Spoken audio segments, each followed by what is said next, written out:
আমরা কতক্ষণে সত্য কন কতক্ষণে মিথ্যা কন এটা তো নিজেই বুঝি না। ভাই আমি যা কইছি ভাই আমি সব সত্যি কইছি ভাই। ভাই আপনাদের এখান থেকে যে টাকাটা নিয়েছিলাম ভাই এটা আমার নিজের জন্য নিয়ে নেই ভাই। আমার বউর ভাই 2টা কিডনি নষ্ট ভাই। আমার বউর অপারেশন করতে নিয়েছিলাম ভাই। আমি যখন অপারেশন করতে নিয়ে গেছি ভাই কিন্তু আমার বউরে আমি বাঁচাতে পারি না ভাই। আমার বউ মারা গেছে ভাই। আমি কি করবো ভাই? ভাই আমি যখন জেলে ছিলাম আমি তখনই সিদ্ধান্ত নিয়েছি ভাই আমি জেল থেকে বাড়িয়া আগে আপনাদের এনে আসবো ভাই, এসে আপনাদের কাছে ক্ষমা চাইবো ভাই। আপনারা যদি আমার ক্ষমা না করেন ভাই তাহলে ভাই আমি মরিয়াম শান্তি পাবো না ভাই। আপনারা আমার ক্ষমা করে দেন ভাই। আমি অনেক বড় বেমারি করছি আপনাদের সাথে, আল্লাহ এই কারণে আমার এত বড় শাস্তি দিচ্ছে ভাই। আপনাদের জন্য আমি 1 লাখ টাকা জোগাড় করে নিয়ে আসছি, বাকি টাকাটাও ভাই আমি আস্তে আস্তে দিয়ে দিব। আমার একটু সময় দেন ভাই।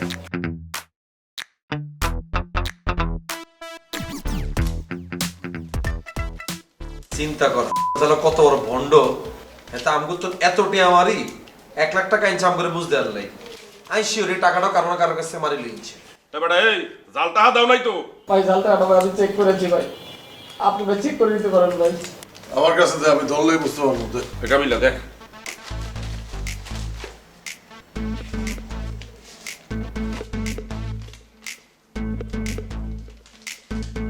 ঠিক আছে।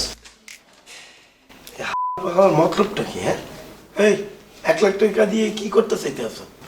ভাই আমার কোনো মতলব নাই ভাই, আমার মতলব একটাই ভাই, আপনাদের ক্ষমা পাবো ভাই। ভাই আমি অনেক বড় বেমানি করছি ভাই, এই বেমানি করছি দেখে ভাই আমি আমার বউটাকে বাঁচাইতে পারি নাই ভাই। আমার বউটা ভাই গেল। এই শিমুল ভাইয়া তাহলে 1 গ্লাস পানি এনে দিয়েছেন যা। ঠিক আছে ভাইয়া। ভাই এই ভাইয়া সিনেমা হলে দর্শক বেগুন বোরিং হয়ে গেছে, অ্যাক্টিং এটা কতক্ষণ দিয়ে আইবেন আপনি? ভাই আপনি তো 1 লাখ টাকার মালিক হয়ে গেছেন। শোনা ফাইটার করিস তো বেটা, 1 লাখ টাকা মালিক হয়ে গেছে। কতগুলো টাকা গেছে তুই জানো? আমার সবচাইতে বেশি গেছে। আপনি তো সারা জীবনই বড়, কোনোদিন তো শুনি না কোনো কিছু কম আপনি। আমাদের নিচে কথা কই ভাইয়া, সব কিছু দেখে শুনিস। তুই এত কথা বলছ কেন শিমুল রে? আল্লাহ রসে তোর গালিয়ান এক কথা বন্ধ রাখিস না, গালিয়ান।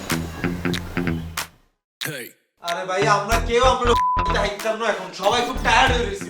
আচ্ছা রাখ না, কি কইতেছে কোন কোন? ভাই মানে আজকে তো রাত অনেক হয়ে গেছে, আর আমি গ্রামেই যেতাম কিন্তু ভাই গ্রামে আমার থাকার কোনো জায়গা না ভাই, কেউ আমার পছন্দ করে না ভাই। আবার এখন এই এত রাতে ভাই আমি কই যাব? যদি একটা রাত মানে আজকে রাতটা যদি থাকে আমি সকালেই চলে যাবো ভাই। রাত্রিকালে মনে থাকতে দেবে, এরপর আমগো আবার কিছু খাওয়াইয়া সবকিছু চুরি করে লইয়া ভাগ্যে দাও না? আই আসি কি বলতাম নি তালা নোয়াখালী তুন ঢাকা আইছি শ্বাস থাকলে আই থাকতে চুরি করছে আন্ডা বাসাত বাজু দিলাম তোর লগে। এবারে তুই কে সরে মাস্টার নিয়ে হইছস? হ্যাঁ খিসি বই থাকি একটা কথা বলবি না, আচ্ছা ভাইয়া? আচ্ছা থাকতে চাইছে থাক না, একটা রাইতি তো। হ্যাঁ ভাইয়া থাকেন, ওই হেতারে রাইতে বেলা কোল বালিশ বানাই, হেতার রুমে জাইঙ্গা পড়ে হেতার লগে উঠি যাই। আরে রাখ কাবিলা, পাশা ভাই ঠিকই বলছে, এত রাতে কই যাইবে? আপনি এক কাজ করেন, আপনি পাশা ভাই রুমে থাকতে হইবেন, আপনি এনে থাকতে যান। শিমুল তুই একটা তোষক পিছিয়ে দিছে এনে, শিমুল এনে ঘুমাইবে, আপনি এনে ঘুমাইবেন। তোর চোখে চোখে থাকলে চুরিও করতে পারবেন। শেষমেশ বুঝি এই চুরের লগে থাকবো আই। এই রাত্রিকালে কিছু খাওয়া দাওয়া হচ্ছেন? না ভাই আমি খাই নাই, আমার 1 গ্লাস পানি হলেই হবে। তো কিছুক্ষণ আগে পানি গেলেন না, সাকা ঘুমাই যান। উঠি যান উঠি যান। দে এই শিমুল খাওয়া খাওয়া দেওয়া বলো, ওর তোষক পরে বাপ বুধবার মানে সবসময় নিয়ে শিমুল, খাওয়া দিতেছি ভাইয়া। কে আল্লাহ ডিম বাজি করতে দিল ভাইয়া ডিম তো শেষ হয়ে গেছে। কিছু জিগালি বলো শেষ। ডিম কি খাস না ঢুকাস? ফ্রিজের মধ্যে তো 2টা ডিম দেখলাম। ভাই এই দুগা তোর পাশা ভাই খেয়ে লিছি।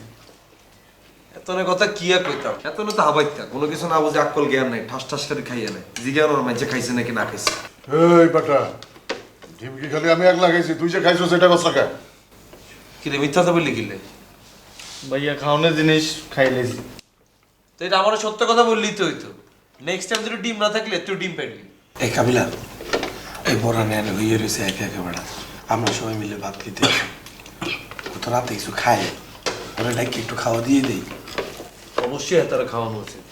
এত তো তোর বন্ধু বড় ভাই আত্মীয় লাগে না, তুই এক কাজ করতো প্লেট এটা নিয়ে এত কাছে যেন ওরা ধরে ভাতটা খাওয়াই যায়। যা এবারে আমরা সবাই খাইতে আছি, বেড়াটা একা একা বুঝে দিচ্ছে না খাইয়া, তো দেখতে খারাপ দেখা একটু খাওয়া দিয়ে আসি।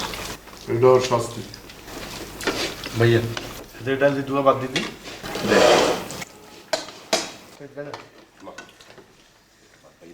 ভাইয়া সবজি দিই মনে একটু হবে দেখ। একটু গোস্ত দিয়ে দিচ্ছি, গোস্ত লাগতো না, নিজে খাইতে আর আবার গোস্ত খাইলে সব কিছুই দেখতে হয়। রে এই আন্তন গোস্ত লো হিগা প্লেটে যদি গোস্ত যেটা লইবে সেটাও তুই এন দি লইল লই তারপরে তারা দে যা। ঠিক আছে ভাইয়া।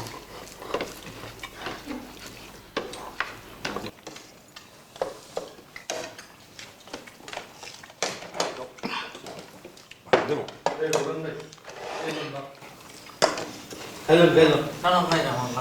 আরে মিয়া রাইতে কি না খেতে লম লম। আরে ভাইয়া এত ডং করিয়ে না, খাইবেন তো খান না।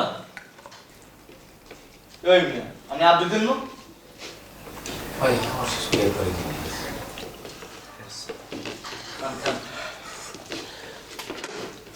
তবু কত জবর বুঝলে করতেছে এত উপরে, আমরা চাইতেছে তবু সব খাওয়ানটা লেতালে দিয়ে দিতে। বলেন ভাই কিছু লাগলে বললেন, হ্যাঁ ঠিক করে খান ভাই। তোরে লাগবে তার তোর হালকা একটা মানুষ খাইতে আছে উল্টা মনে করবো। অনেক কিছু বলতে হয় না। ঠিক আছে গেলে ভাবছি তোরে লাগলো তুই যা। হ্যাঁ শিমুল, আর একটু ভাত নিয়ে আসিস। আচ্ছা বলুন ভাই, আপনি যে দাম মারলেন আমি তো এই দামে পুরো জমিদারও যেতেন। খালি আমি ভোগা যদি না মারা যাইতো তাহলে কামটা হয়ে গেছে। এই বুরন ভাই উড়েন, আমার লোক কথা আছে।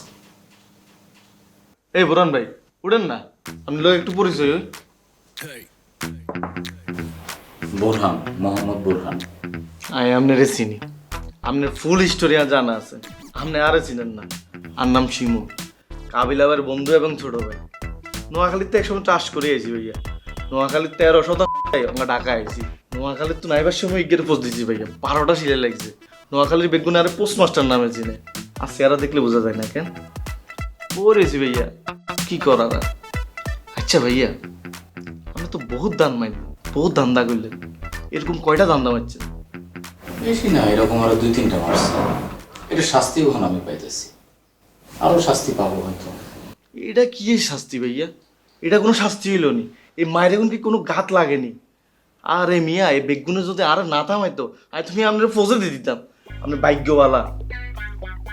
আচ্ছা ভাইয়া একটা কথা কোন চাই, কাবিলা ভাই শুভ ভাই এখন যে কাবিলা ভাই আয় পর্যন্ত ভয় পায়, আপনি হেগুনের চলে গেলেন কেমনে করলেন ভাইয়া? আপনার মধ্যে কি জানি একটা আছে। লাগাও না আরো জোরে ব্যাচেলার পার্টি সং, লাগাও না আরো জোরে ব্যাচেলার পার্টি সং সং।